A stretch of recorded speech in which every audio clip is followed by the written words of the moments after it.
أنزلناه إليك لتخرج الناس من الظلمات إلى النور بإذن ربهم إلى صراط العزيز الحميد الله الذي له ما في السماوات وما في الأرض وويل للكافرين من عذاب شديد الذين يستحبون الحياة الدنيا على الآخرة ويصدون عن سبيل الله ويبغونها عوجا أولئك في ضلال بعيد وما أرسلنا من رسول إلا بلسان قومه ليبين لهم فيضل الله من يشاء ويهدي من يشاء وهو العزيز الحكيم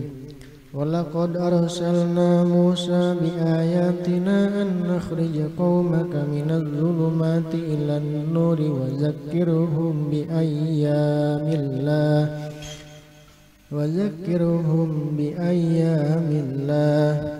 إن في ذلك لآيات لكل صبار شكور صدق الله العظيم اللهم صل وسلم وبارك عليه وعلى آله الله يا رحمن يا رحيم يا مالك عطاؤه فخيم قدوس قدس بالصفاء روحي وافتح علينا أكبر الفتوح سلام يا مؤمن آمن رواتي مهيمن عزيز ارفع رتباتي جبار يا متكبر يا خالق يا بارئ إني بفضلك واثق يا بارئ إني بفضلك واثق مصور غفار يا قهار وهاب غيثك دائما مدرار رزاق يا فتاح يا عليم إفضاله وخيره عميم يا قابض يا باسط هبنا المنى يا خافض يا رافع كن عوننا معيز يا مذل هب لي عيزا سميع يا بصير كل حرزا سميع يا بصير كل حرزا حاكم يا عدل عامل بالكرم لطيف يا خبير وادفع النقم حليم يا عظيم يا غفور شكور يا علي يا كبير حفيظ يا مقيت يا حسيب جليل يا كريم يا رقيب مجيب يا واسع وسع مشهدي حكيم يا ودود صفي موردي حكيم يا ودود صفي موردي مجيد يا باعث إبعث همتي شهيد يا حق وحقق وجهاتي وكيل يا قوي قوي لليقين متين يا ولي كلنا معين حميد يا موصف أصلح الأمور مبدئ يا معيد واشرح الصدور محيي مميت ربنا اصلح القلوب يا حي يا قيوم واكشف الكرب يا حي يا قيوم واكشف الكرب يا واجد يا ماجد هبنا الأمل يا واحد يا أحد عز وجل يا فرد يا صمد أصلح الشؤون يا قادر مقتدر جليل الحسن مقدم مؤخر كن عوننا أول يا آخر واكشف ضرانا يا ظاهر يا باطن اصلح ما ظهر وباطنا يا ولي يا متعالي بر وباطنا يا ولي يا متعالي بر تواب تب وكفل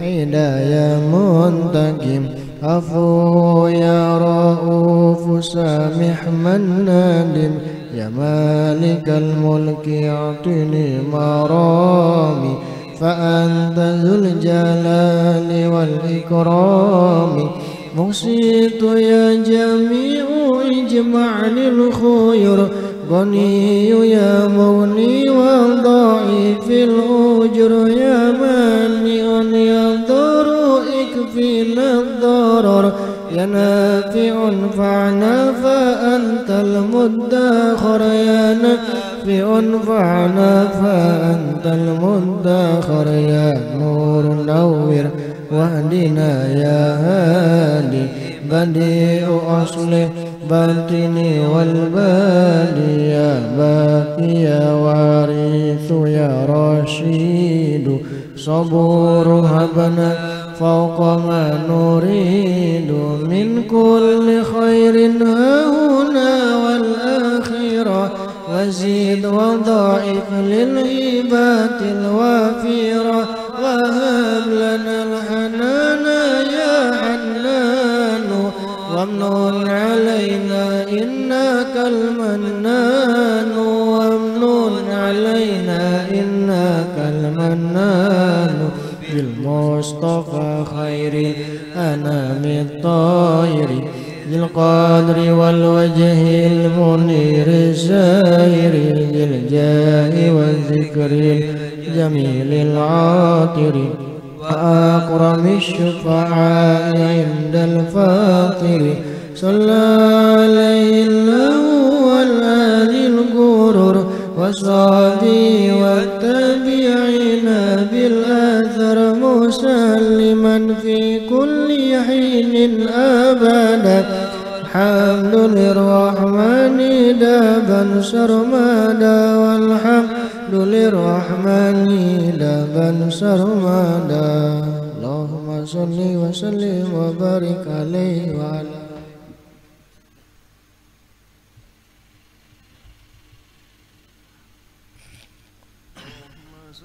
وسلم وبارك عليه وعلى آله. إلهي نسألك بالاسم الأعظم وجاه المصطفى وجاه المصطفى فرج علينا فرج علينا فرج علينا ببسم الله مولانا ابتدينا ونحمده على نعمه فينا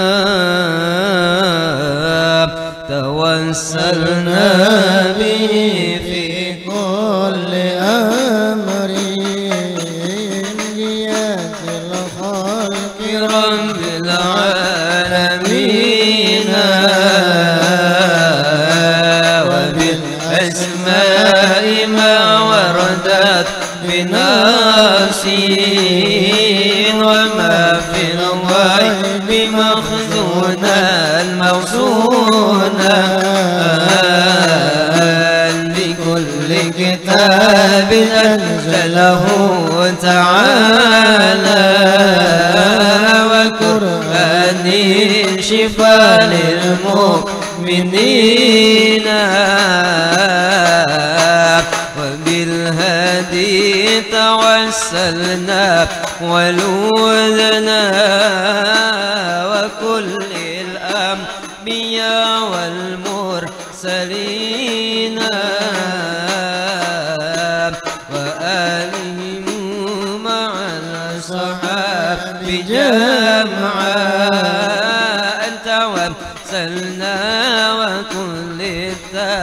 التابعين بكل طوائف الأملاك ندعو بما في وحي ربي أجمعين وبالعلماء بأمر الله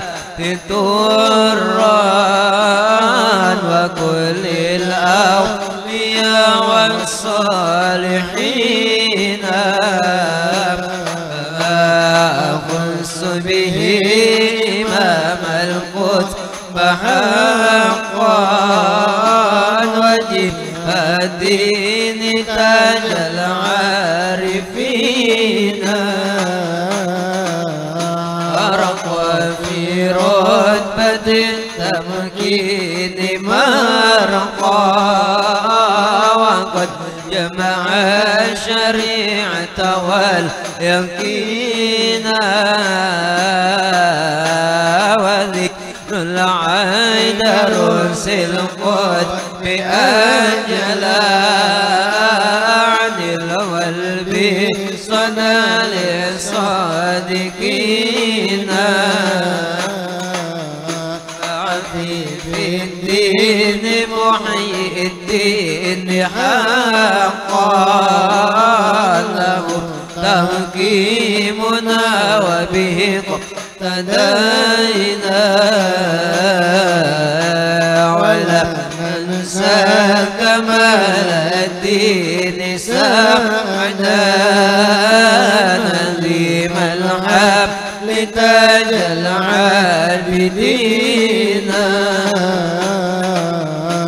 ونعظمها أبا بكر إماما حباه إله جاء مكينا بهم ندعو إلى المولى تعالى بغفران يعم الحاضرين بهم ندعو إلى المولى تعالى بغفران يعم الحاضرين بهم ندعو إلى المولى تعالى بغفران يؤم الحاضرين ولطف شامل ودوام ستر وغفران لكل المذنبين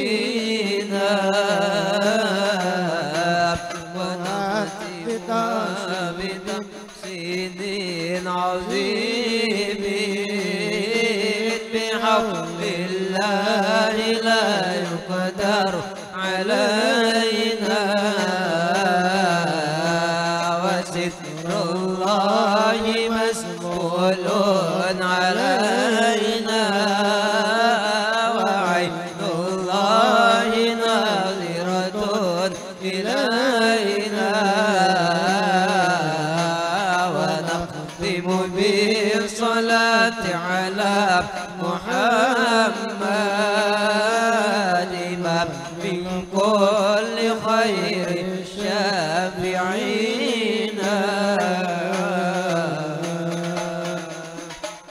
اللهم صل وسلم وبارك عليه وعلى الفاتحة. أن الله يفتح هذه الجلسة بخير والعافية. أن الله يمن علينا بالعافية الكاملة ويصلح ظاهرنا وخفايانا ويغفر ذنوبنا ويستر عيوبنا ويصلح ظواهرنا وخفايانا ويرزقنا علما نافعا ورزقا حلالا طيبا على هذه النية. وعلمنا وسلفنا صالح في قراءة المولد ضياء اللامع. وإلى حضرة النبي صلى الله عليه وآله وصحبه وسلم. الفاتحة. أعوذ بالله من الشيطان الرجيم. بسم الله الحمد لله رب العالمين الرحمن الرحيم إياك نعبد وإياك نستعين اهدنا الصراط المستقيم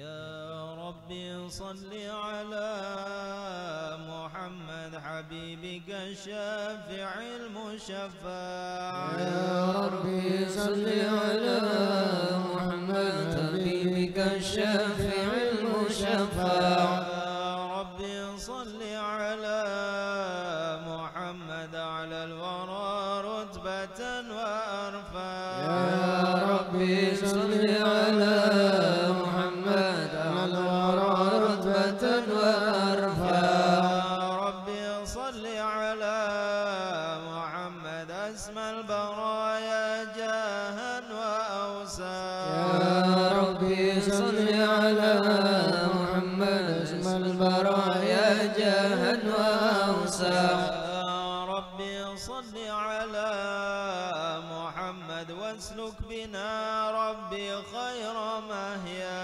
يا ربي صل على محمد واسلك بنا ربي خير مهيا يا ربي صل على محمد وعافنا واشفي كل موجع يا ربي صل على محمد وعافنا واشفي كل موجع يا ربي صل على محمد واصلح القلب واعف وانفع يا ربي صل على محمد واصلح القلب واعف وانفع يا ربي صل على محمد واكف المعادي واصرفه ورداع يا ربي صل على محمد وفي المعادي واصرفه وارجع يا ربي صل على محمد نحل في حصنك الممنع يا ربي صل على محمد نحل في حصنك الممنع يا ربي صل على محمد رب ارضى عنا رضاك الارفع يا ربي صل على محمد ربي ارضى عنا رضاك الارفع يا ربي صل على محمد واجعل لنا في الجنان مجمع يا ربي صل على محمد واجعل لنا في الجنان مجمع يا ربي صل على محمد رافق بنا خير خلقك اجمع يا ربي صل على محمد رافق بنا خير خلقك اجمع يا ربي صل على محمد يا ربي صل عليه وسلم يا ربي صل على محمد يا ربي صل عليه وسلم اللهم صل وسلم وبارك عليه وعلى آله. أعوذ بالله من الشيطان الرجيم بسم الله الرحمن الرحيم إنا فتحنا لك فتحا مبينا ليغفر لك الله ما تقدم من ذنبك وما تأخر ويتم نعمته عليك ويهديك صراطا مستقيما وينصرك الله نصرا عزيزا لقد جاءكم رسول من أنفسكم عزيز عليه ما عنتم حريص عليكم بالمؤمنين رؤوف رحيم فإن تولوا فقل حسبي الله لا إله إلا هو عليه توكلت وهو رب العرش العظيم إن الله وملائكته وملائكته يصلون على النبي يا أيها الذين آمنوا صلوا عليه وسلموا تسليما اللهم صل وسلم وبارك عليه وعلى اللهم صل وسلم وبارك عليه وعلى آله بسم الله الرحمن الرحيم الحمد لله الذي هدانا بعبده المختار من دعانا صلى الله عليه إليه بالإذن وقد نادانا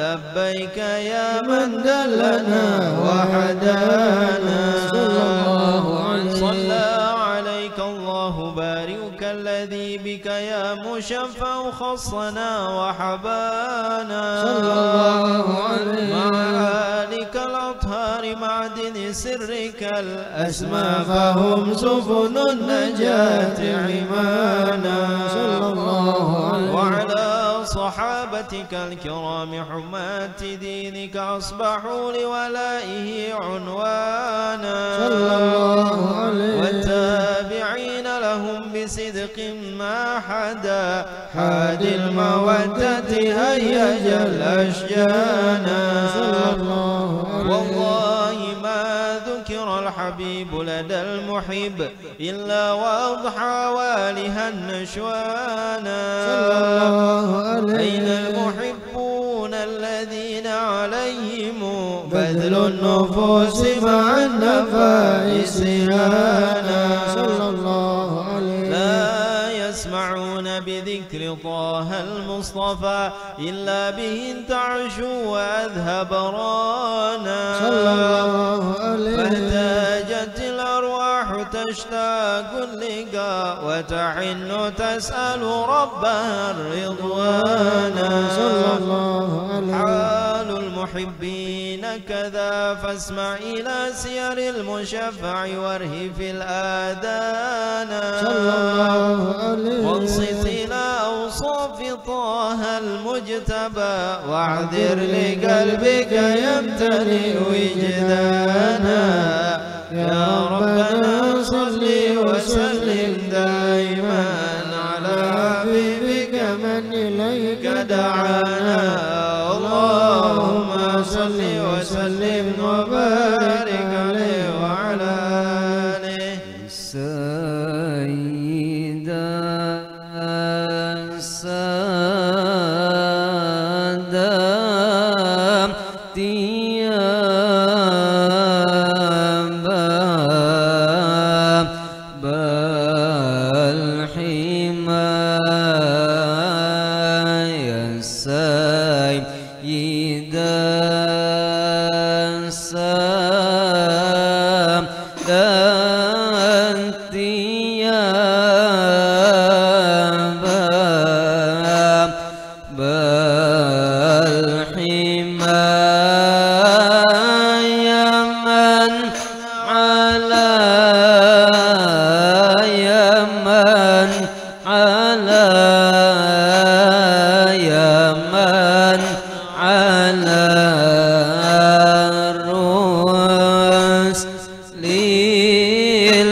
صل وسلم وبارك عليه وعلى آله. نبأنا الله فقال جاءكم نورا فسبحان الذي أنبانا والنور طه عبده النبي في ذكره عظم به منانا هو رحمة المولى تأمل قوله فليفرحوا واغدوا به فرحانا مستمسكا بالعروة الوثقى ومعتصما بحبل الله من أنشانا واستشعرا أنوار من قيل متى كنت نبيا قال آدم كان بين التراب وبين ماء فاستفق من غفلة عن ذا وكن يقظانا واعبر إلى أسرار ربي لم يزل ينقلني بين الخيار مصانا لم نقترب من صعبتين إلا أنا في خيرها حتى برزيانا فأنا خيار من خيار قد خرجت من نكاح لله صانا طهره الله حماه اختاره وما براك مثله إنسانا وبحبه وبذكره والنصر والتوقير رب العرش قد أوصانا يا ربنا صل وسلم دائما على حبيبك من إليك دعانا اللهم صل وبارك عليه وعلى آله اللهم صل وسلم وبارك عليه وعلى آله هذا وقد نشر الإله نعوته في الكتب بينها لنا تبيانا أخذ ميثاق نبينا لما آتيتكم من حكمة إحسانا وجاءكم رسولنا لتؤمنن وتنصرون وتصبحون عوانا فابشروا أكوامهم بالمصطفى أعظم بذلك رتبة ومكانا فهو وإن جاء الأخير مقدم يمشون تحت لواء من نادانا يا أمة الإسلام أول شافع ومشفع أنا قد لا توانى حتى أنادى ارفع سل تعطى وكل يسمع لقولك نجم فخرك بانا ولواء حمد الله جل بيدي ولا أولا آتي أنا الجنانا وأكرم الخلق على الله أنا فلقد حباك الله منه حنانا ولسوف يعطيك فترضى جل من معد تقاصر عن عطاه نهانا بالله كر الذكر وصف محمد كيما تزيح عن القلوب الرانا يا ربنا صل وسلم دائما على حبيبك من دعانا اللهم صل وسلم وبارك عليه وعلى آله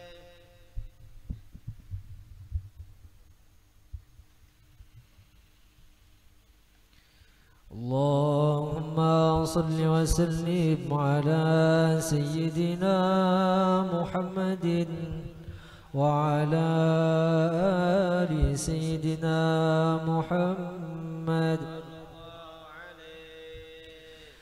طالما اشكو غرامي يا نور الوجود،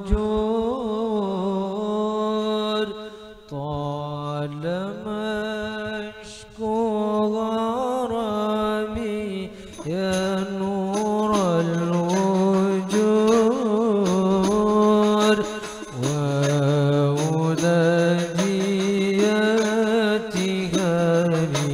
يا مدين الجود،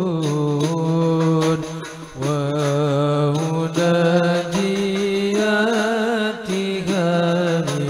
يا مدين الجود.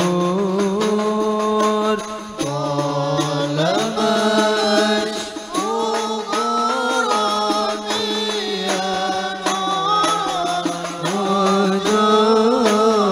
الوجود، طالما اشكو غرامي يا نور الوجود،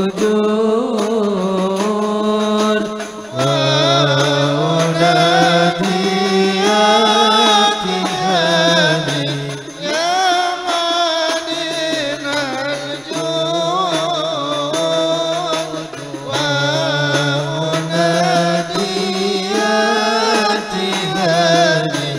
يا مدين الجود. منيتي أقصى مرامي أوضى بالشهور، منيتي أقصى مرامي أوضى بالشهور، ورب السلام يا زكي الجدود، ورب السلام يا زكي الجدود. طالما اشكو غرامي يا نور الوجود، طالما اشكو غرامي يا نور الوجود،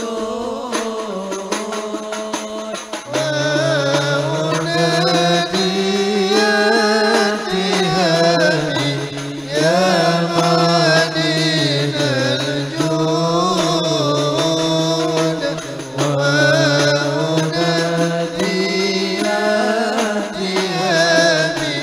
يا مدين الجود. يا سراج الأنبياء يا عالي الجناب، يا سراج الأنبياء يا عالي الجناب، يا إمام الأتقياء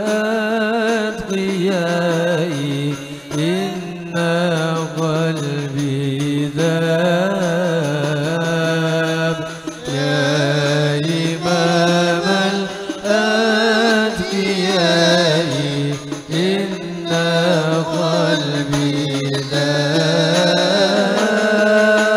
طالما اشكو غرامي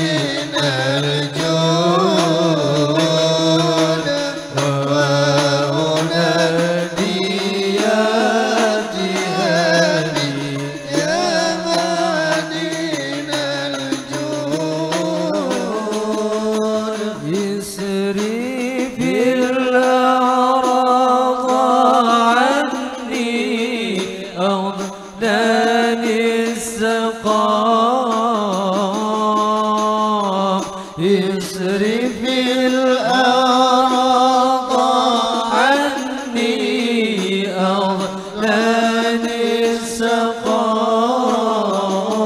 السقاء بك قد أحسنت ظني فيك قد أحسنت ظني فيك قد أحسنت ظني يا سامي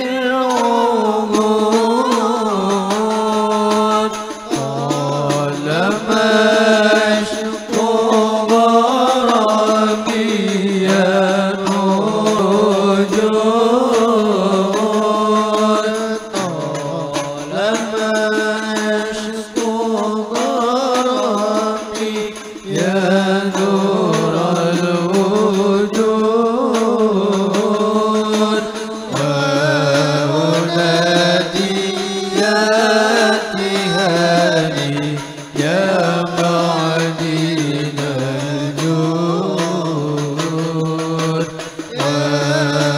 وأنادي يا تهاني يا عليك الله صلى ربي ذو الجلال وعليك الله صلى ربي ذو الجلال يا نور الأهلة إن هجري طال يكفي يا نور الأهلة إن هجري طال يكفي يا نور الأهلة إن أجري طال سيدي والعمر ولا جن بالوصل جود طالما أشكو غرامي يا وجود طالما أشكو غرامي يا نور الوجود وأنادي يا تهاني يا معدن الجود وأنادي يا تهاني يا معدن الجود اللهم صل وسلم وبارك عليه وعلى آله اللهم صل وسلم وبارك عليه وعلى آله لما دنا وقت البروز لأحمدنا الإذن من ما شاءه قد كان حملت به الأم الأمينة بنت وهب من لها أعلى الإله مكانا من والد المختار عبد الله بن عبد لمطلب رأى البرهانا قد كان يغمر نور طه وجهه وسرى إلى الابن المسون عيانا وهو ابن هاشم الكريم شام بن عبد مناف بن قصي كان والده يدعى حكيما شأنه قد اعتلى عاجز بذلك شانا واحفظ أصول المصطفى حتى ترى في سلسلة أصوله عدنانا وهناك كيف واعلم برفعه إلى إسماعيل كان للأب معوانا وحينما عملت به آمنة لم تشك شيئا يخذ النسوان وبها أعاد اللطف من رب السماء أقصى الأذى والهم والأحزان ورأت كما قد جاء ما علمت به أن المهيمن شرف الأكوان بالطهر من في بطنها فاستبشرت ودنا المخاض فعطرعت رضوانا وكل الكون أجمع يا نبي سلام عليك يا رسول سلام عليك يا حبيب سلام عليك يا رسول الله صلوات الله عليك نكسد أصنام شركي وبنا شركي تصدع ودنا وقت الهداية برسول الله وحمى الكفر تزعزع يا نبي سلام عليك يا رسول سلام عليك يا حبيب سلام عليك يا رسول الله صلوات الله عليك مرحبا أهلا وسهلا بك يا ذا القدر الأربع يا إمام للرسالة يا رسول الله من به الآفات تدفع يا نبي سلام عليك يا رسول سلام عليك يا حبيب سلام عليك يا رسول الله صلوات الله عليك مرحبا يا مرحبا يا نور عيني مرحبا جد الحسيني مرحبا مرحبا مرحبا يا مرحبا يا نور عيني مرحبا جد الحسيني مرحبا مرحبا أنت في الحشر ملاذ لك كل الخلق تفزع وينادون تراما وانتهى من هول أقضى طلع البدر علينا من ثنيات الوداع وجب الشكر علينا من دعا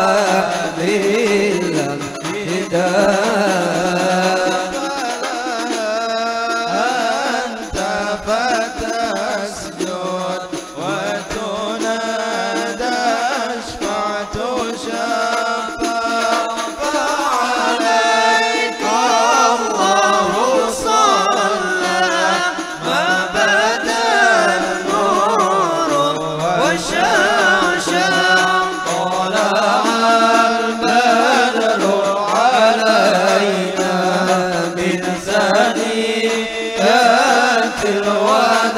الوداع وجب الشكر علينا دعا بالله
صلى الله عليه وسلم صلى الله على محمد صلى الله عليه وسلم وصلاة الله تغشى من له الحسن تجمع صلى الله على محمد صلى الله عليه وسلم أحمد الطهرى وآله والصحابة ما سنشا صلى الله على محمد صلى الله عليه وسلم اللهم صل وسلم وبارك عليه وعلى آله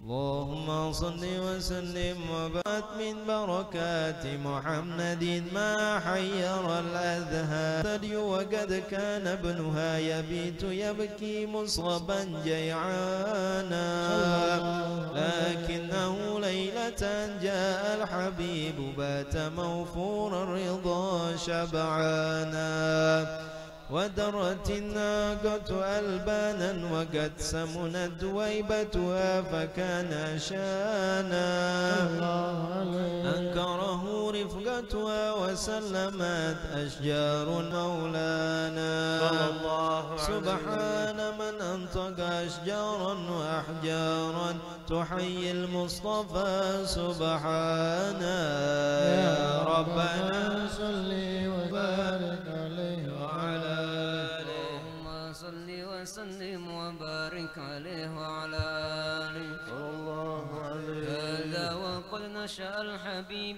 بسيرة مردية ومات عصيانا صلى الله عليه عين الله من أدبه أحسن تأديب النبي يثرب فبيزدها البلد الكريم وزانا صلى الله عليه وقام أشرا داعيا ومجاهدا وصحابه كانوا له أعوانا صلى الله عليه ويرفعون إذا أتى أصواتهم بل لا يعدون البصر إمعانا صلى الله عليه قدرا وتعظيما لشأن محمد إذ قد تلوا في فضله قرآنا ولقد رأوا من خلقه عجبا وكم قد شاهدوا ما حير الأجهانا حرما وعفوا والسخاوة والدعاء والجزء حن محبة وحنانا والماء من بين الأصابع نابئا والجيش أضحى شاربا ريانا والله قد أزمت معاجز أحمد رفع المهيمن للنبي مكانا ولقد جزى 27 مع الصحب رجالا قد مشوا ركبانا أكرم به وبصحبه وبالتابعين يا رب ألحقنا بهم إحسانا يا ربنا صل وسلم دائما على حبيبك من إليك دعانا اللهم صل وسلم وبارك عليه وعلى آله اللهم صل وسلم وبارك عليه وعلى آله آمين آمين بسم الله الرحمن الرحيم الحمد لله رب العالمين اللهم صل وسلم على سيدنا محمد النبي الأمي وعلى آله وصحبه أجمعين ولقد أصبت لنة من أوصابه تهي القلوب تهيج الأشجانا والله قد أثنى عليه فما يساوي القول من أو يكون ثنانا لكنه بسرائر قد دعا لماده صفوة ربنا وهدانا وإن تجنا بالمودة ها هنا نرفع بفقرنا ورجانا للواحد أهد آل إلهنا متوسلين بمن إليه دعانا مختاره وحبيبه وصفيه زين الوجود به الإله هبانا يا ربنا يا ربنا يا ربنا بالمصطفى اقبلنا جب دعوانا أنت لنا يا جخرنا في هذه الدنيا وفي أخرانا أصلح لنا الأحوال واغفر ذنبنا ولا تؤاخذ بإن أخطأنا واسلك بنا في نهج طه المصطفى ثبت على قدم الحبيب خطانا أغنى بفضل منك طلعة أحمد في بهجة عين رضا ترعانا واربط به في كل حال حبلنا وهبال من ودى ومن والانا والمحسنين ومن أجاب نداءنا وذوي الحقوق وطالبا أوصانا والحاضرين وساعيا في جمعنا ها نحن بين يديك أنت ترانا ولقد رجوناك فهكس لنا واسمع بفضلك يا سامع دعانا وانصر بنا سنة طه في بقاع الأرض واقم كل من عادانا وانظر إلينا واسقنا كأس الهنا واسق وعاف عاجلا مرضانا واقض لنا الحاجة واحسن ختمنا عند الممات وأصلحا عقبانا يا ربي واجمعنا وأحبابا لنا في دارك الفردوس يا رجوانا يا ربي واجمعنا وأحبابا لنا في دارك الفردوس يا رجوانا يا ربي واجمعنا وأحبابا لنا جوانا بالمصطفى صل عليه وآله ما حركت ريح الصبا أقصانا سبحان ربك رب العزة عما يصفون وسلام على المرسلين والحمد لله رب العالمين الصلاة والسلام عليك يا سيد المرسلين الصلاة والسلام عليك يا خاتم النبيين الصلاة والسلام عليك يا من أرسله رحمة للعالمين رضي الله تعالى أصحاب رسول الله أجمعين آمين. الفاتح له سيدنا وحبيبنا وسابينا رسول الله سيدنا محمد بن عبد الله صلى الله وسلم على آله وأصحابه وأزواجه وذريته وأهل بيته أجمعين وسلم سبق كتاب نعمة التمامة الإمام الحبيب عبد الله بن علي محمد الحداد أنا تقسم برحمة والمغفرة أن الله يولي درجات بالجنة وينفعنا بأسرارهم وأنوارهم علومهم ونفحاتهم بالدين والدنيا على هديه وإلى حضرة النبي محمد صلى الله عليه وسلم. الفاتحة. أعوذ بالله من الشيطان الرجيم. بسم الله الرحمن الرحيم. الحمد لله رب العالمين الرحمن الرحيم مالك يوم الدين إياك نعبد وإياك نستعين اهدنا الصراط المستقيم صراط الذين أنعمت عليهم غير المغضوب عليهم ولا الضالين آمين. السلام عليكم ورحمة الله تعالى وبركاته. أعوذ بالله من الشيطان الرجيم. بسم الله الرحمن الرحيم.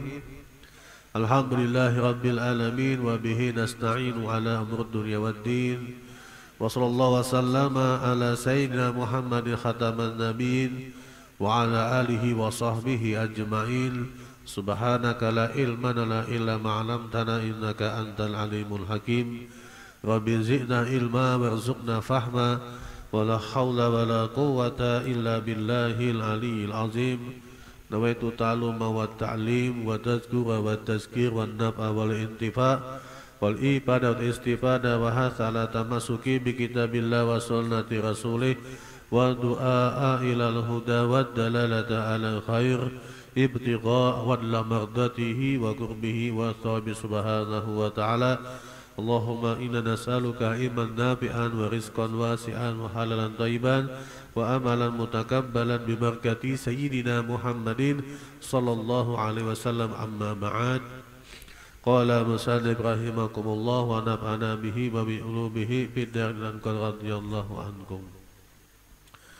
Jadi masih dalam pembahasan yang pertama di dalam kitab Da'watuh Tamamah tentang nasihat-nasihat kepada para penuntut ilmu, orang yang mempunyai ilmu, dan juga daripada orang yang mempunyai ilmu atau daripada ulama-ulama, yang dimana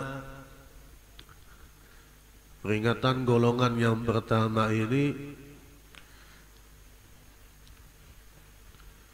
itu sangatlah besar, peringatan kepada mereka bagi yang tidak mengamalkan ilmunya atau tidak daripada mengerjakan apa sesuatu yang disampaikannya. Ta'allamu ma syi'tum wa wallahi la yaqbalu minkum hatta ta'malu bih. Belajarlah ilmu apa saja, demi Allah, Allah tidak akan menerimanya dari kalian hingga kalian mengamalkan daripada ilmu tersebut. Itu sebagaimana sabda baginda Nabi kita Muhammad sallallahu alaihi wasallam.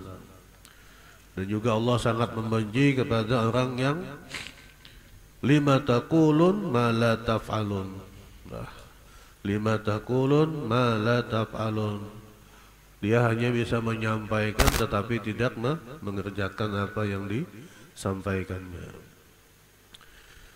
Kemudian kata Imam Haddad, adalah seorang ulama yang berilmu tetapi ia tidak mengamalkan dan tidak mengajarkan ilmunya kepada orang yang lain, baik malas karena berat atau sibuk dan tenggelam dengan urusan dunia dan kerendahannya.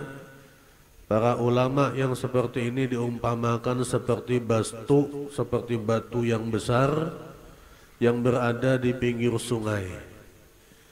Ia tidak dapat menyerap air dan tidak mau membiarkan air keluar hingga dapat diminum oleh manusia dan bermanfaat bagi mereka. Diumpamakan seperti batu di pinggir sungai, menyerap air tidak bisa tetapi menghalang-halangi air untuk diminum atau dimanfaatkan oleh manusia. Sama, dia mempunyai ilmu, mengajarkan ilmunya tidak mau, mengamalkan ilmunya tidak mau, mengajarkan atau memberikan manfaat ilmunya kepada orang lain juga tidak mau. Disebabkan tadi oleh kesibukannya dengan tenggelamnya urusan dunia. Maka semua riwayat yang menjelaskan tentang ancaman bagi orang-orang yang tidak mengamalkan ilmunya akan dirasakan oleh ulama. Kemudian ditambah dengan riwayat yang menjelaskan tentang ancaman bagi orang yang tidak mengajarkan ilmunya kepada hamba Allah dan menyembunyikannya, seperti firman Allah Subhanahu wa taala, innal ladzina yaktumuna ma anzalna minal bayyinati wal huda min ba'di ma bayyannahu lin-nasi fil kitabi ulaika yal'anahumullah wa yal'anahumul la'inun. Jadi kata Allah Subhanahu wa taala, sesungguhnya orang yang menyembunyikan apa yang telah kami turunkan berupa keterangan-keterangan yang jelas dan petunjuk setelah kami menerangkan kepada manusia dan Alkitab, mereka itulah orang-orang yang dilaknat oleh Allah Subhanahu wa taala dan para pelaknatnya juga. Jadi bukan hanya Allah yang melaknat, semua akan melaknat apabila orang itu yaktumu ma anzalna minal bayyinati wal huda, menyembunyikan. Dia sudah mengetahui sesuatu hal-hal yang bisa menjerumuskan manusia ke dalam dosa, menjerumuskan manusia ke dalam maksiat, tetapi dia tidak menyerukannya, tidak memperingatkannya, tidak memberikan nasihat kepadanya. Maka Allah Subhanahu wa taala, ulaika yal'anahumullah, maka mereka akan dilaknat oleh Allah Subhanahu wa taala, wa yal'anahumul la'inun, dan juga mereka-mereka yang melaknat. Siapa mereka-mereka? Ya manusia-manusia yang lain. Nah, makanya kadang-kadang nanti ada suara-suara manusia yang secara terang-terangan itu orang berilmu, itu orang alim, tetapi tidak mengamalkan ilmunya. Itu orang yang luar biasa, tetapi kenapa bersifat jelek, kenapa bersifat seperti itu, seperti ini.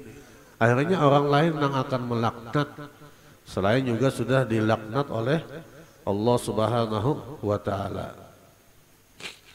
Dan keadaan yang lebih buruk dari ulama di atas ada seorang ulama yang tidak mengamalkan ilmunya, tidak mengajarkan kepada orang lain, dan bersamaan dengan semua itu ia mengajak kepada keburukan dan kesesatan. Ini berilmu tidak mengajarkan kepada ilmunya, tidak mengamalkan kepada ilmunya, malah mengajak orang berbuat maksiat, berbuat keburukan. Nah, ini parah lagi. Nah, ini yang paling binasa ulama seperti ini. Nah, ulamanya misalnya ngajak ke diskotik, ayo kita naikkan. Wah, kena aku bayari semuaan. Allah. Dengan dalil kita dakwah nanti di diskotik misalnya. Padahal sampai di sana apa yang dilakukan? Allah. Atau misalnya apa? Seorang ulama mengajak murid-muridnya untuk bertindak kekerasan kepada ulama yang lain dengan dalil alasan ini ulama mengganggu ketentramannya. Bila ulama itu masih berada di sekitar sini, maka akan hilang para jemaahnya. Akhirnya diajak murid-muridnya untuk merusak atau mengeroyok atau memukul daripada ulama tersebut. Nah, ini bahaya nih. Ya Allah. Atau ulama sendiri tahu tentang bab puasa, bahwa itu wajib, ternyata ulamanya mengajak murid-muridnya untuk tidak puasa. Innalillah.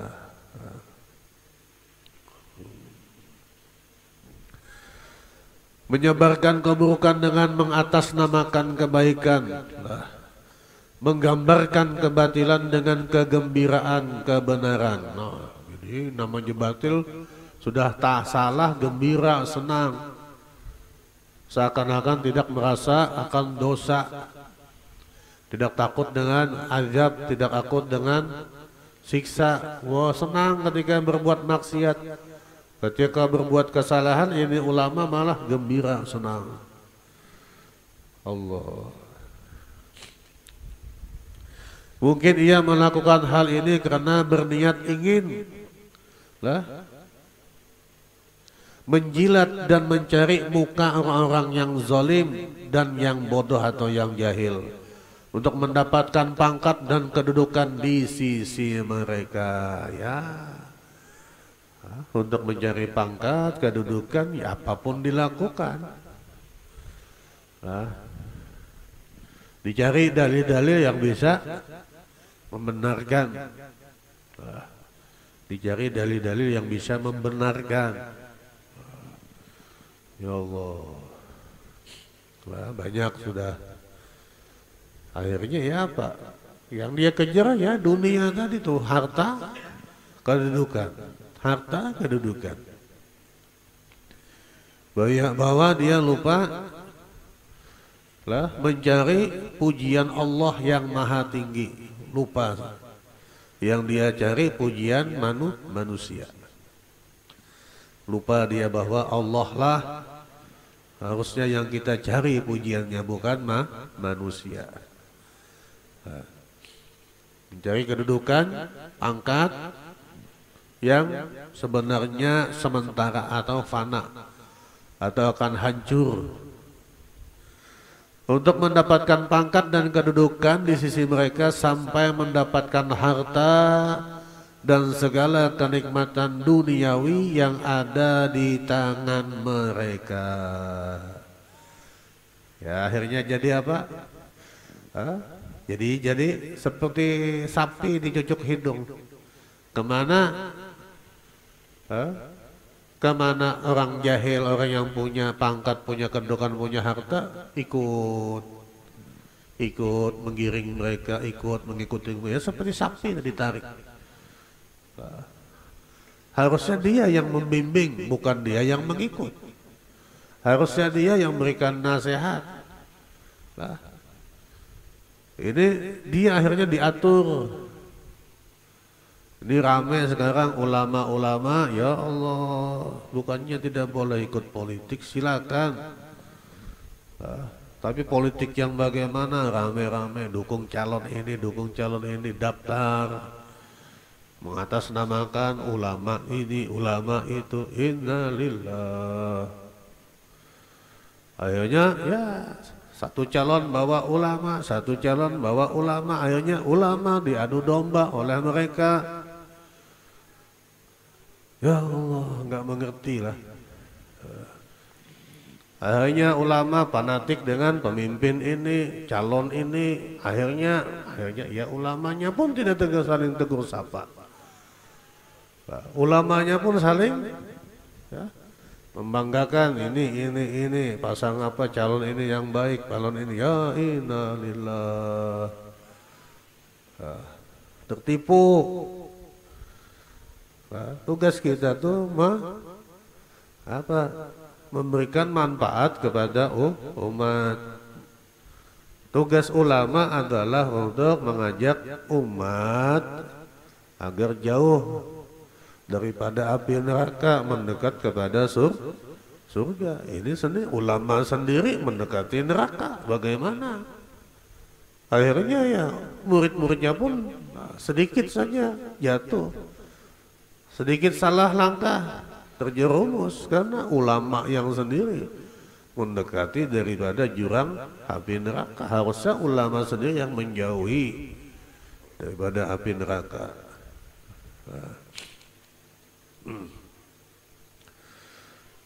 Sampai mendapatkan harta dan segala kenikmatan dunia yang ada di tangan mereka, atau menentang Allah, atau karena menentang Allah dan juga Rasulnya sehingga berbuat kejahatan dan kerusakan di muka bumi.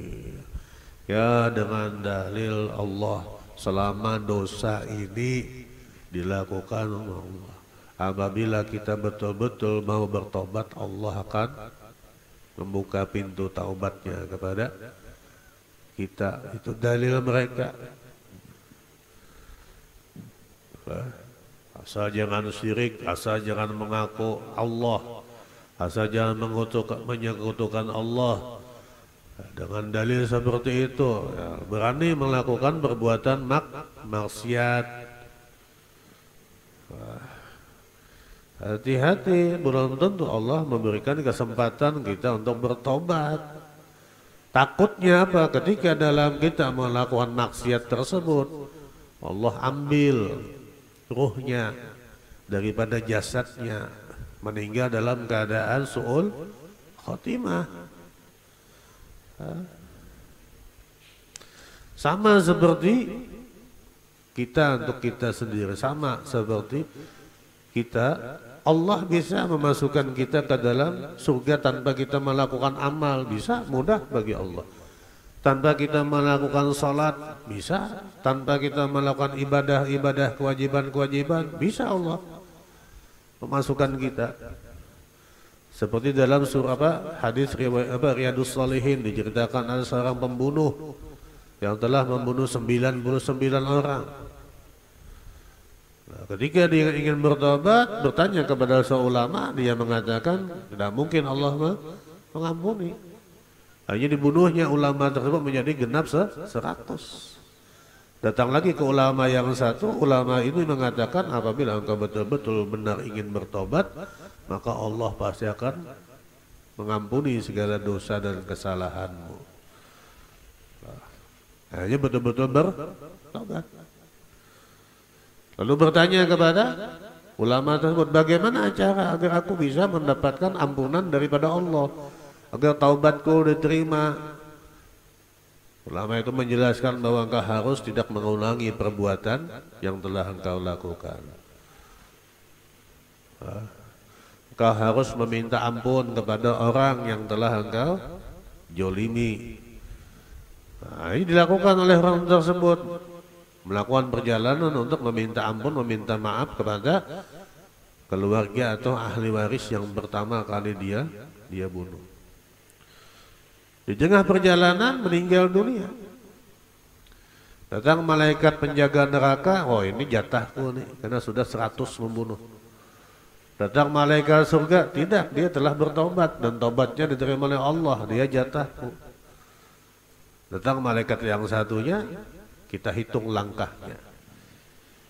Setelah dia bertobat, apakah langkahnya banyak melakukan untuk kebaikan atau tidak? Sudah dihitung ternyata dari perjalanan dia menuju tempat orang atau keluarga yang pertama kali dia bunuh, itu langkahnya lebih 1 langkah, separuh lebih 1 langkah. Belum sholat, belum puasa, belum melakukan ibadah-ibadah yang lain. Tapi karena memang betul-betul dia berniat bertobat karena Allah Subhanahu wa taala, Allah ampuni, Allah masukkan dia ke dalam surga. Ini ibrah, pelajaran bagi kita, bukan untuk kita. Nah, di sini menunjukkan tentang kekuasaan Allah, bagaimana Rahman Rahimnya Allah, Ghafurnya Allah, Maha Pengampunnya Allah, yang menunjukkan untuk pelajaran kepada kita. Tapi bukan untuk kita, artinya kejadian itu belum tentu untuk kita. Apakah nanti terulang yang sama dengan kita? Wow, tidak mungkin. Lalu dengan dalil seperti itu kita tidak ingin sholat, tidak puasa. Oh gampang aja. Itu yang pembunuh 100 orang yang bisa masuk surga. Aku ini bunuh kada, berjinah kada, pasti bisa masuk surga bila aku nanti minta ampun, minta maaf, minta bertaubat kepada Allah. Itu ibrah, pelajaran. Belum tentu dengan kita akan terjadi. Wanita penjina ketika dia bertobat melihat anjing kehausan diberikan minum, dimasukkan oleh Allah ke dalam surga, itu pelajaran. Jangan diambil, oh biar aja. Buktinya ada, Allah memasukkan seorang wanita penjina ke dalam surga dengan memberi minum seekor anjing yang sedang kehausan. Akhirnya berzina setiap hari, bermaksiat setiap hari dengan dalil tadi itu. Mudah bagi Allah memasukkan ke dalam surga. Bagi Allah memang mudah. Kita yang susah. Kita yang sulit masuk dalam surga. Takutnya apa? Ketika kita berzina, malaikat Israel datang. Innalillah wa habar. Nah, jadi hati-hati kita itu sebagai pelajaran bagi kita. Dan juga perlu diingat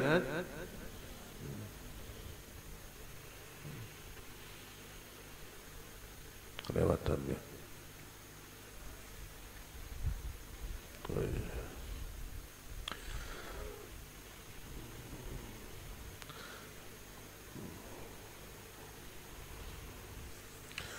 Atau karena menantang Allah dan juga Rasulnya sehingga berbuat kejahatan dan kerusakan di muka bumi.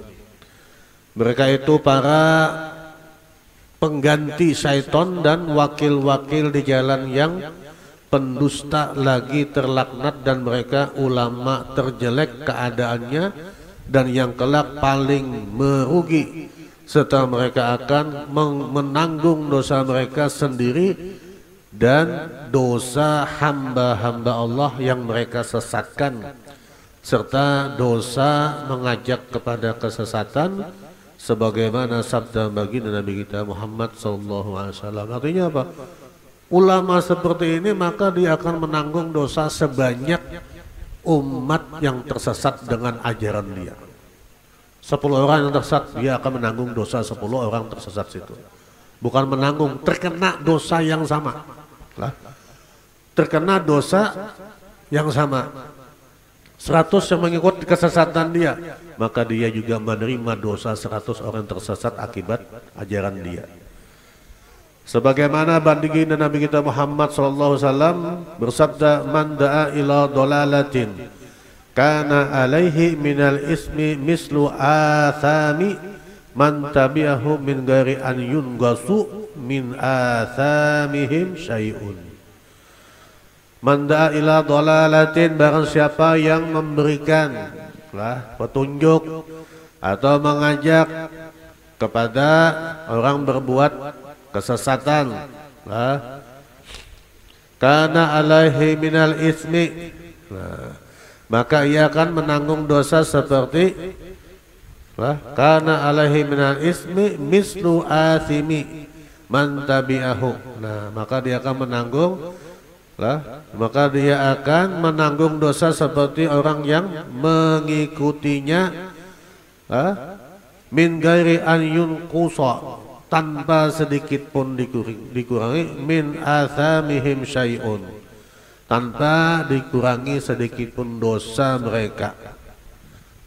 Jadi itu banyaknya 100 dapat dosanya, 1000 yang sesat 1000 dapat dosanya tanpa dikurangi. Ya ini dosa jariyah.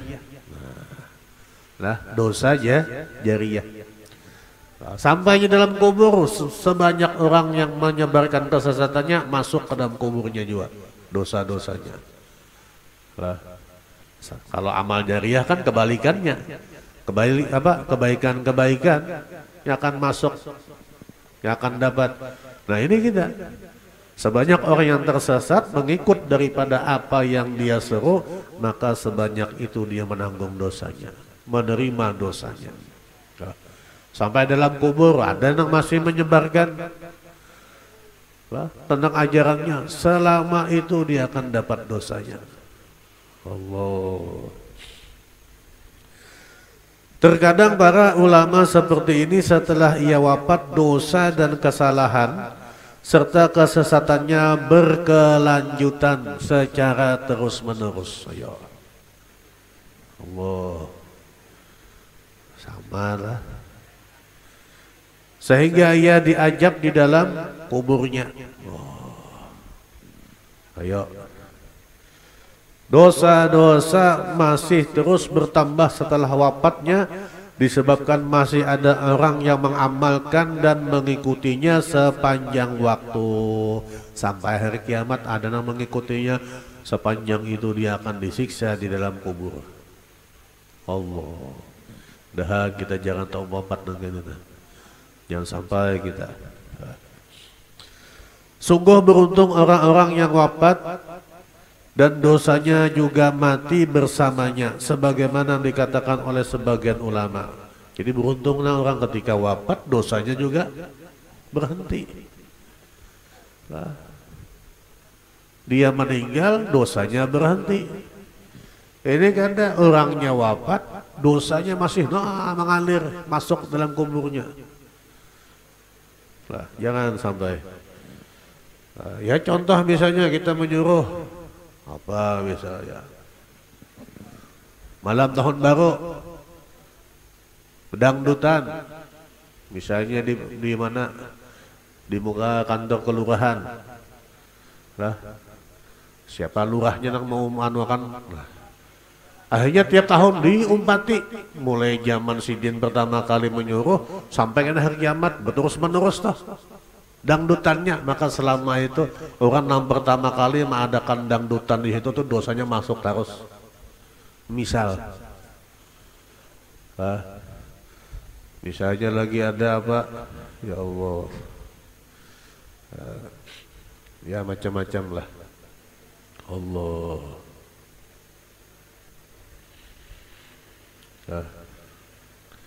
Pokoknya bila sesuatu menyuruh kepada keburukan, ada yang mengikut, maka dia menanggung dosa yang sama. Seorang ulama yang buruk jika ia tersadar dari kelalaiannya dan ingin bertaubat kepada Allah atas kesalahannya, mungkin saja akan mengalami kesulitan dan tidak dapat bertaubat. Nah, itu kena gengsi tadi. Nah, apalagi bila orang sudah mendapatkan kedudukan, nama, nah, anak bepaling. Tapi tadi bilanya bepaling, bilanya bapak, bilanya kembali kepada Allah, jemaahnya akan hilang. Nah, harta perlahan-lahan habis. Dia mikirkan seperti itu. Akhirnya akan bertambah susah dia untuk bertobat kepada Allah Subhanahu wa Ta'ala. Yang dia pikirkannya dia akan kehilangan dunia. Sebagaimana riwayat yang pernah kami dengar sebagian ulama Bani Israel yang dahulunya mengajak orang kepada kesesatan, menyesali perbuatannya dan bermaksud untuk bertaubat atas kesesatannya, lalu ia mendatangi Nabi di zaman itu dan menceritakan keadaannya agar Nabi tersebut memintakan syafaat kepada Allah Subhanahu wa Ta'ala agar diterima taubatnya. Kemudian Allah berfirman kepada Nabi tersebut, katakan kepadanya, jika dosa antara dia dan aku sudah aku ampuni, lalu bagaimana dengan para hambaku yang telah ia sesatkan dan telah ia jerumuskan ke api neraka, yaitu yang disebabkan mereka mengikuti kesesatannya. Bagaimana aja Allah? Lah bahasanya, ini ikan aku beres urusannya. Tapi nang bebuhan nang masuk dalam neraka nang karena akibat ulah ikam tuh kayak apa? Bagaimana?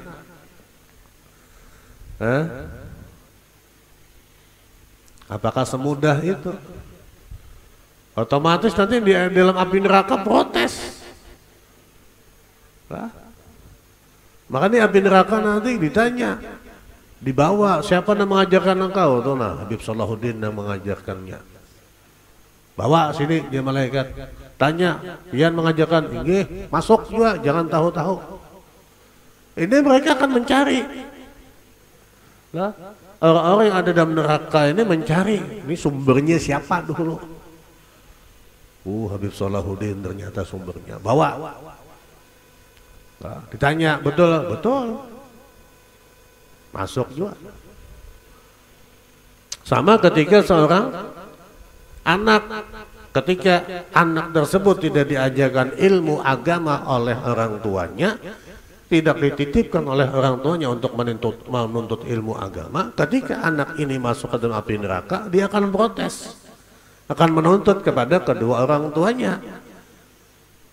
Ayahku tidak pernah mengajarkan aku tentang ilmu agama. Ayahku tidak pernah menitipkan aku ke ulama, ke pesantren untuk belajar ilmu agama. Ditanya, panggil orang tuanya, ayahnya, betul, betul, masuk juga, sama.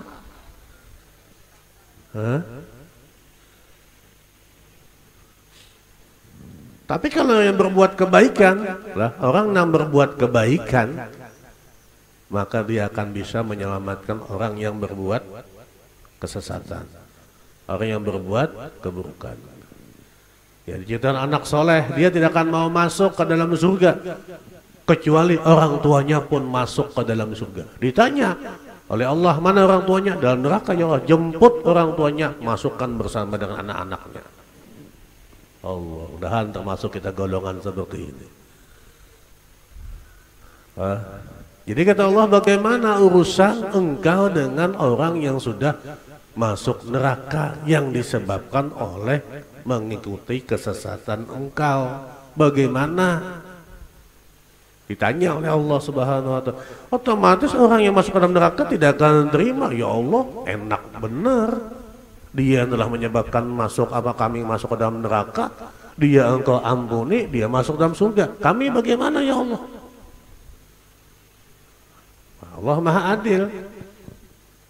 Tidak akan mungkin sebagaimana dia menyebabkan orang masuk dalam neraka, maka dia pun itu terlebih siksanya lebih besar karena dia yang menyebabkan orang masuk ke dalam api neraka. Siksanya lebih besar daripada orang yang mengikutinya. Karena asalnya dia yang menyebabkan orang masuk ke dalam api neraka. Disebutkan dalam riwayat yang telah kami terima, sesungguhnya Allah Subhanahu wa taala berfirman kepada Nabi Daud, "Wahai Daud, janganlah engkau bertanya kepadaku tentang seorang ulama yang telah dimabukkan oleh dunia lalu menghalangi engkau dari jalan engkau. Mereka itu adalah perampok-perampok hambaku." Jangan bertanya tentang ulama di hadapanku, ya Allah. Lah, pada ulama engkau, padahal Nabi Daud tahu bahwa ini ulama bagaimana, jangan bertanya. Nah, mereka itu perampok-perampok, ujar Allah Subhanahu wa taala. Diriwayatkan pula bahwasanya cacing-cacing mengeluh kepada Allah Subhanahu wa taala akan busuknya bangkai orang kafir. Maka dikatakan kepadanya, sesungguhnya perut para ulama yang buruk lebih busuk daripada yang kalian alami sekarang. Ini cacing dalam tanah ketika ada orang kafir dikubur. Lah, lu mengeluh, wah nih ya Allah baunya busuk, baunya ini orang kafir. Ya Allah, itu ulama-ulama yang buruk maka perutnya lebih busuk baunya daripada bangkai-bangkai perut-perut orang kafir. Allah. Tahan, kita selamatlah. Dunia akhirat diselamatkan oleh Allah Subhanahu wa taala. Mudah-mudahan dengan kita hadir majelis, Allah ampuni segala dosa dan kesalahan kita. Allah tambah taufik hidayah kepada kita untuk kita semakin takut kepada Allah, kepada baginda Nabi kita Muhammad sallallahu alaihi wasallam. Mudah-mudahan kita diberikan sehat walafiat, diberikan rezeki yang halal, yang luas daripada Allah, yang berkah daripada Allah Subhanahu wa taala. Diangkat segala penyakit kita, diangkat segala oleh Allah segala masalah dan ujian kita. Kita tutup pengajian kita dengan baca tahlil yang kita hadiahkan kepada seluruh kaum muslimin dan muslimat, wabil khusus kedua orang tua kita yang telah meninggal dunia, kakek, nenek, datu, seluruh keluarga kita dan juga seluruh guru-guru kita. Alladzina amanu wa tatma'innu qulubuhum bi dzikrillah, ala bi dzikrillah tatma'innu qulub, hala annahu la ilaha illallah hayyul mawjud, la ilaha illallah hayyul mabud, la ilaha illallah hayyul mabud. Qala Rasulullah sallallahu alaihi wasallam, afdalu ma qultu ana wa nabiyuna qabli, la ilaha illallah, la ilaha illallah, la ilaha illallah, la ilaha illallah, la ilaha illallah, la ilaha illallah, la ilaha illallah, la ilaha illallah, la ilaha illallah, la ilaha illallah, la ilaha illallah, la ilaha illallah, la ilaha illallah, la ilaha illallah, la ilaha illallah, la ilaha لا إله إلا الله، لا إله إلا الله، لا إله إلا الله، لا إله إلا الله، لا إله إلا الله، سيدنا محمد رسول الله، لا إله إلا الله، سيدنا محمد رسول الله. اللهم صل على سيدنا محمد، اللهم صل عليه وسلم، اللهم صل على سيدنا محمد، اللهم صل عليه وسلم، اللهم صل على سيدنا محمد، يا ربي صل عليه وسلم، اللهم صل على سيدنا محمد، يا ربي صل عليه وسلم. سبحان الله وبحمده، سبحان الله وبحمده، سبحان الله وبحمده، سبحان الله وبحمده، سبحان الله وبحمده سبحان الله وبحمده سبحان الله وبحمده سبحان الله العظيم سبحان الله وبحمده سبحان الله العظيم سبحان الله وبحمده سبحان الله العلي العظيم سبحان الله وبحمده سبحان الله العلي العظيم اللهم صل على حبيبك سيدنا محمد وعلى آله وصحبه وسلم اللهم صل على حبيبك سيدنا محمد وعلى آله وصحبه وسلم اللهم صل على حبيبك سيدنا محمد وعلى آله وصحبه وبارك وسلم أجمعين اللهم صل على حبيبك سيدنا محمد وعلى آله وصحبه وبارك وسلم أجمعين. الفاتحة. أعوذ بالله من الشيطان الرجيم. بسم الله الرحمن الرحيم. الحمد لله رب العالمين الرحمن الرحيم مالك يوم الدين إياك نعبد وإياك نستعين اهدنا الصراط المستقيم صراط الذين أنعمت عليهم غير المغضوب عليهم ولا الضالين آمين آمين آمين. بسم الله الرحمن الرحيم. الحمد لله رب العالمين حمدا يوافي نعمه ويكافئ مجيدا. يا ربنا لك الحمد كما ينبغي لجلال وجهك ولعظيم سلطانك. سبحانك لا نحصي ثناء عليك كما أثنيت على نفسك. فلك الحمد حتى ترضى ولك الحمد إذا رضيت ولك الحمد بعد رضا. اللهم صل وسلم على سيدنا محمد بالأولين وصل وسلم على سيدنا محمد بالآخرين وصل وسلم على سيدنا محمد بكل وقت وحين وصل وسلم على سيدنا محمد بالملأ الأعلى إلى يوم الدين وصل وسلم على سيدنا محمد حتى تغث أرض من عليها وأنت خير الوارثين. اللهم إنا نسألك أن تصيبنا على قراءاتنا هذه وغيرها ثوابا جزيلا أجرا منك عجيما وأن تتقبلها منا بفضلك وإحسانك قبولا حسنا جميلا جليلا.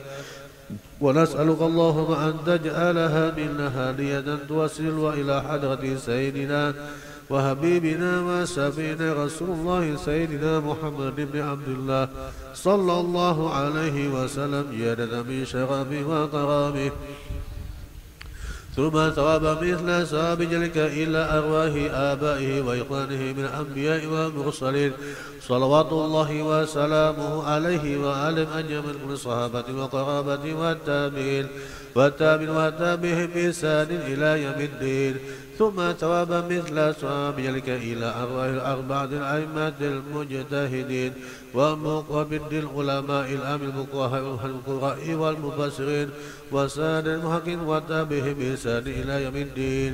ثم ثواب مثل ثواب ذلك إلى أرواح مشايخنا ووالدينا وأجدادنا وجداتنا وإخواننا وأخواتنا وأمامنا وأماتنا وأخواننا وخناتنا وقراباتنا وجيراننا ولجميع المؤمنين والمؤمنات والمسلمين والمسلمات خصوصا إلى رؤوس sebutkan namanya masing-masing Sayyidil Walid Al-Habib Ahmad bin Umi Basyarif As'adullah bin Jahmi Sayyidil Walid Al-Habib Faik bin Habib Husin Al-Ataswa ila Sayyidil Walid Al-Habib Husin bin Habib Abdul Rahman Sayyidil Walid Al-Habib Salim bin Habib Jafar Al-Akab Sayyidil Walid Al-Habib Agil bin Habib Salim Ataswa ila جدته بابا شريفة نور حسنة بنت حبيب حميد سنجوبا شريفة فاطمة بنت حبيب إسماعيل القادري الحسني سيد الوليد حجي سهر المران من جواد داتو تنارا حجي محمد إنده وأخي الحبيب حسن بهاي أمبابه وإلى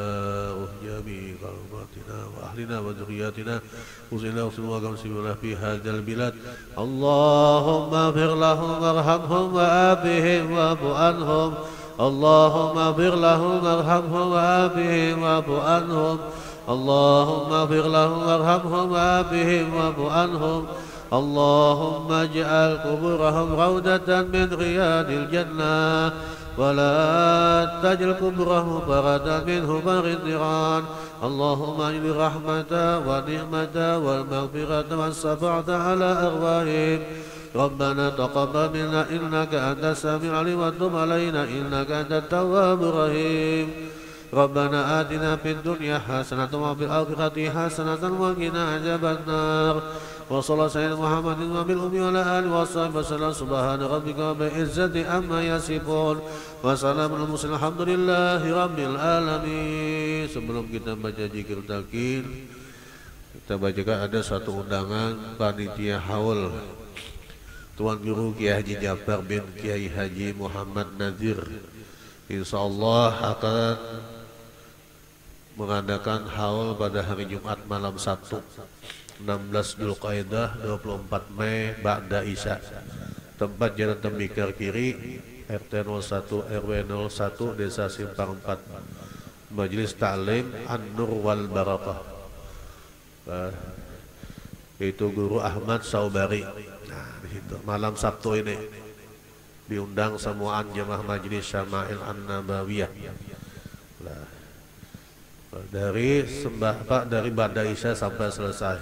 Malam Sabtu dihadap 24 Mei, besok 23, Jumat 24 Mei. Nah, bila ada undangan haul, apalagi dihauli wali datang, dipasang niat baik-baik, pasang niat bujur-bujur bagus-bagus selama di sana. Mudahan dengan wasilah orang alim, orang soleh, hajat kita dikabulkan oleh Allah Subhanahu wa Ta'ala. Sebelum kita baca zikir talqin, kita mintakan Fatihah yang kita niatkan untuk kaum muslimin dan muslimat yang dalam keadaan sakit, mudah-mudahan Allah angkat penyakitnya, yang dalam kesempitan rezeki, mudah-mudahan Allah luaskan rezekinya dengan yang halal, yang berkah, yang luas daripada Allah. Yang lagi mencari jodoh pekerjaan, dapat jodoh pekerjaan yang terbaik, yang juga mudah-mudahan dengan Fatihah ini Allah selalu memberikan taufik hidayah kepada kita untuk kita selalu taat kepada Allah, kepada Nabi kita Muhammad, dijaga daripada perbuatan buruk, perbuatan maksiat baik kepada Allah dan juga kepada makhluk-makhluk Allah yang lainnya. Dan dengan Fatihah ini juga kita niatkan mudah-mudahan jemaah haji, seluruh jemaah haji yang berada di kota Madinah dan kota Mekah, Allah berikan kesehatan zahir dan batin untuk bisa melaksanakan rangkaian ibadah haji dan umrohnya, dan juga mudah-mudahan Allah terima segala ibadah hajinya dan ibadah umrohnya dan kembali ke tanah air masing-masing, berkumpul dengan keluarganya. Dan juga Fatihah ini juga kita mudah-mudahan keluarga kita menjadi yang sakinah, mawaddah, warahmah, anak-anak kita, keturunan kita menjadi anak-anak keturunan yang saleh dan salehah. Dan juga mudah-mudahan ini kita mohon kepada Allah, muslimin dan muslimat yang masih dalam kelalaian kepada Allah, mudah-mudahan Allah berikan taufik hidayah kepada mereka, kembali kepada Allah, taubat mereka diterima oleh Allah Subhanahu wa Ta'ala. Dan juga pada ini mudah-mudahan juga kita doakan kepada seluruh yang membantu majelis ini, Allah kabulkan segala hajatnya, Allah mudahkan segala urusan dunia dan akhiratnya. Dan dengan Fatihah ini juga mudah-mudahan kita semua nanti mendapatkan husnul khatimah indal maut, masuk surga tanpa hisab, dikumpulkan dengan junjungan kita baginda Nabi Muhammad SAW. Al-Fatihah ala hajiniyah wa ila hadratin Nabi Muhammadin sallallahu alaihi wasallam. Al-Fatihah. أعوذ بالله من الشيطان الرجيم بسم الله الرحمن الرحيم الحمد لله رب العالمين الرحمن الرحيم مالك يوم الدين إياك نعبد وإياك نستعين اهدنا الصراط المستقيم صراط الذين أنعمت عليهم غير المغضوب عليهم ولا الضالين آمين. لا إله إلا الله الموجود في كل زمان الموجود في كل زمان لا إله إلا الله لا إله إلا الله المعبود في كل مكان المعبود في كل مكان لا إله إلا الله لا إله إلا الله المذكور بكل لسان المذكور في كل لسان لا إله إلا الله لا إله إلا الله المعروف بالإحسان المعروف بالإحسان لا إله إلا لا الله إله إلا الله كل يوم هو في كل شان يوم هو في شان لا إله إلا الله لا إله إلا الله الأمان الأمان من جوال الإيمان الأمان من زوال الإيمان ومن فتنة الشيطان ومن فتنة الشيطان يا قديم يا الإحسان قديم كم الإحسان لك علينا من كم لك إحسان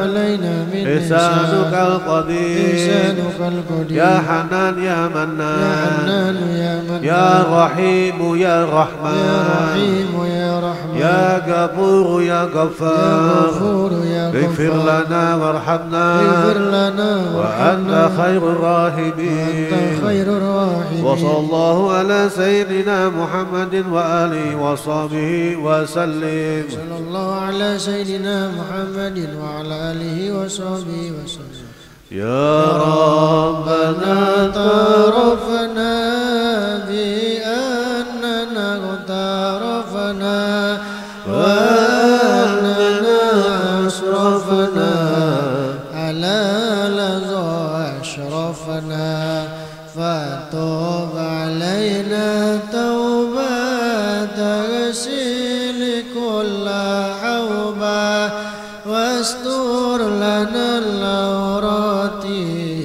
وآمن الروعات واغفر لوالدنا ربي ومولودنا والآل والإخوان وسائر الخلان وكل ذي محبة أو جيرة أو صحبة والمسلمين أجمع آمين ربي أسمع فضلا وجودا من نال باكتساب منا بالمصطفى الرسول نعظى بكل سول بالمصطفى الرسول نعظى بكل سول بالمصطفى الرسول نعظى بكل سول صلى وسلم ربي عليه عند الحب وآله وصحبه عداد طش الصحب والحمد لله في البدء والتناهي حمدا كثيرا دائما محبة النسائم سبحان ربك رب العزة عما يصفون وسلام على المرسلين والحمد لله رب العالمين في كل لحظة أبدا عدد خلقه ورضا نفسه وزنة عرشه ومداد كلماته أعوذ بالله من الشيطان الرجيم بسم الله الرحمن الرحيم والعصر إن الإنسان لفي خسر إلا الذين آمنوا وعملوا الصالحات وتواصوا بالحق وتواصوا بالصبر تقبل الله منكم منا ومنكم